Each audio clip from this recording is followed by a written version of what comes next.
With so much talk of healthy foods and what you should be eating, the foods that are the worst for us can get overlooked. The reason it's so hard to avoid these kinds of foods is because the things that make them bad also make them taste good.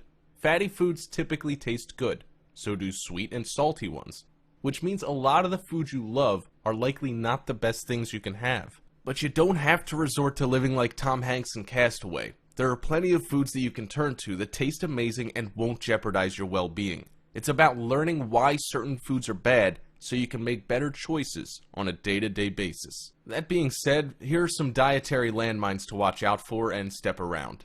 A new study published in the journal Preventing Chronic Disease revealed that 84% of packaged foods that listed 0 grams trans fat on their nutrition facts label still had partially hydrogenated oil, the main dietary source of trans fat, in the ingredient list. Current laws allow companies to round down fewer than 0.5 grams of trans fat per serving to 0.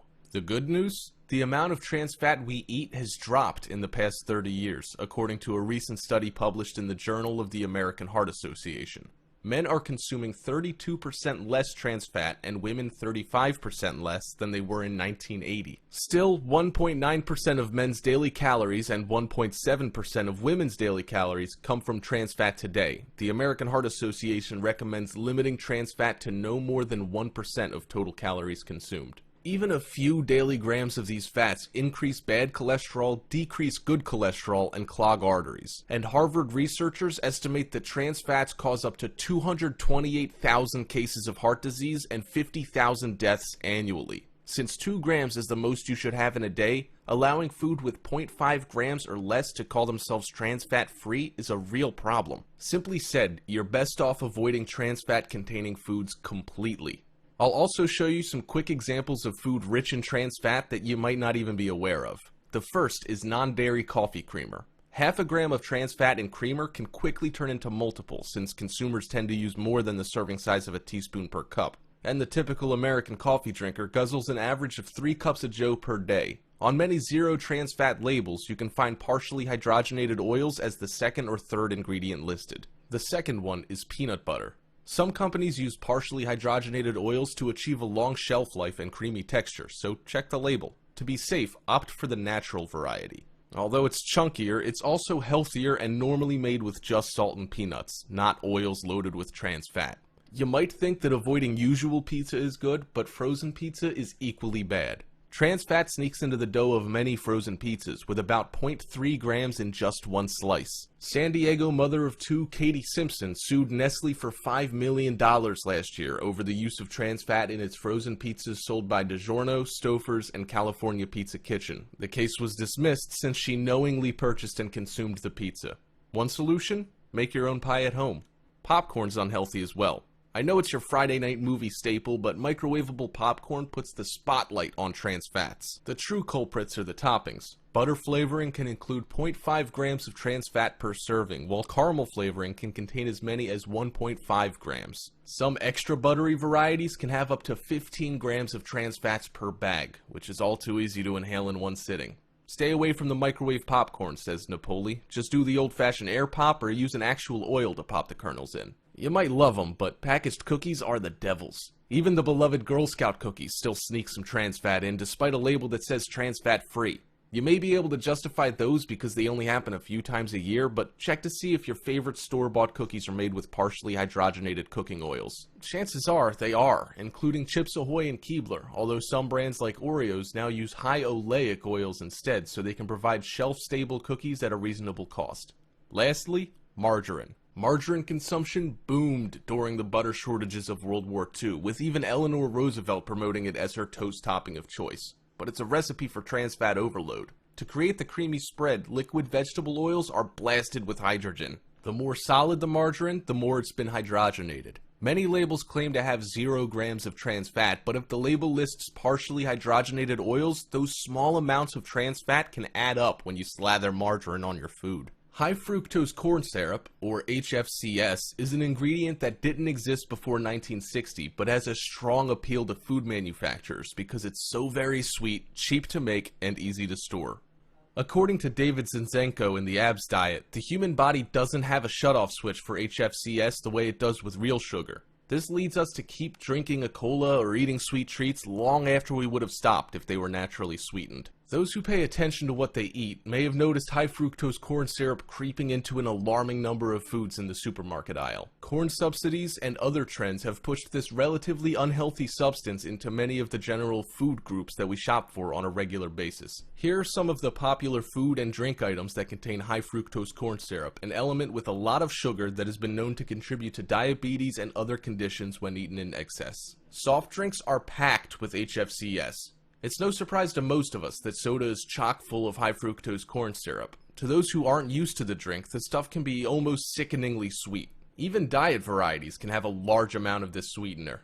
Add the fact that soda machines can be found on the street corner, in the lobbies of buildings, and in almost any public space, and it's easy to see why obesity and sugar-related conditions are such a problem in today's world. Also, sauces and salad dressing will hurt your waistline. Most ketchup ends up on French fries, and few stop to consider that it's actually acting to make the fries unhealthier. That's because it uses high fructose corn syrup as its number 3 ingredient, at least in a bottle of America's number 1 best-selling ketchup, Heinz. There's 4 grams of total sugar, and the majority of that will come from HFCS. You might think yogurt is good, but you're dead wrong. Although many dieters add yogurt to their daily menu, they'd better watch out at the sweeteners it contains, with many of the brands using high fructose corn syrup to make them taste good. Going with a light version of yogurt no doubt means you're getting an artificial sweetener, which can be just as bad. Pay extra attention to processed snacks too. There are other items that the average consumer wouldn't think of as HFCS candidates. Look at the labels for things like breaded meats or processed potato items and make sure that the sweetener is not lurking somewhere on that label. Monosodium glutamate, also known as MSG, is a commonly used food enhancer whose taste is described as umami-like. Taste is usually divided into 4 categories: sweet, salty, sour, and bitter. Glutamate is said to have a 5th unique taste called umami, which is described as the savory flavor of meats. MSG is used to enhance this so-called umami flavor and is known to have negative side effects even when ingested in small amounts. Since MSG is found so frequently in processed foods, it is very hard to avoid, except in cases when the packaging specifically states that the product contains no MSG. Even then, manufactured free glutamic acid can be found in different forms, such as torula yeast. MSG, torula yeast, yeast extracts, and hydrolyzed proteins can raise levels of glutamate, which in turn overstimulates neurons. Synthetically produced glutamates may have different names, but are all essentially MSG. Some common glutamates strongly related to MSG include hydrolyzed proteins, autolyzed yeasts, protein concentrates, yeast extract, glutamic acid, and the list goes on.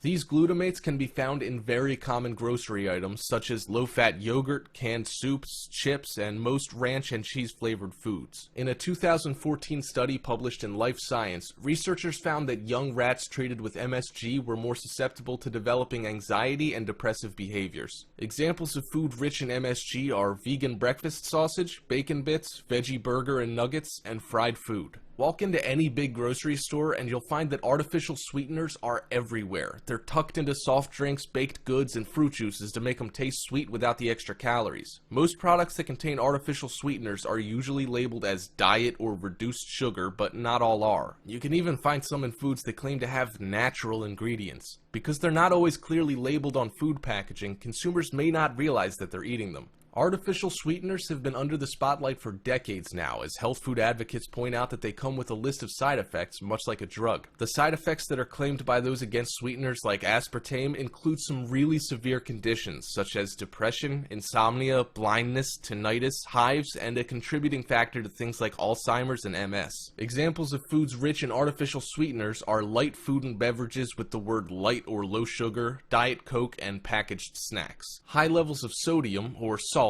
can really wreak havoc on your body. Not only does it cause you to retain water, but it also increases blood pressure and can lead to complications with the heart. Almost all heart patients are put on a low-sodium diet, whether they suffered a heart attack, stroke, or are at risk for them. It makes sense to watch your sodium levels long before it reaches the point of a doctor telling you to do so or forcing you onto a diet to help save your life. Foods high in sodium are cheese, salty snacks, frozen meals, bread, and tortillas. Foods high in calories can really add to your waistline in a hurry if you're not careful. The reason they're so sneaky is because you can consume hundreds of calories quickly and not even be aware of it. A popular dieting theory is that the fewer calories taken in, the more weight you'll lose, all else being equal. That's why you see people going on low-calorie diets and trying to burn calories in the gym. You don't have to go to extremes, but minding the calories you consume will lead to a healthier you. Examples of food choices high in calories are pasta dishes, chocolate, and chia seeds. It's not as if you have to go low carb or no carb, but you should still keep an eye on your carbohydrate intake. In fact, there's even a recommended daily allowance set at 130 grams. Why are too many carbs unhealthy? Foods high in carbohydrates will be digested quickly and tend to increase your blood sugar levels. This causes a release of insulin, which produces glycogen, which gets stored in the body as fat. They're also responsible for making you feel hungry again quickly and can lead to more eating and overeating than would otherwise happen. Examples are bagels, coffee drinks, and movie popcorn.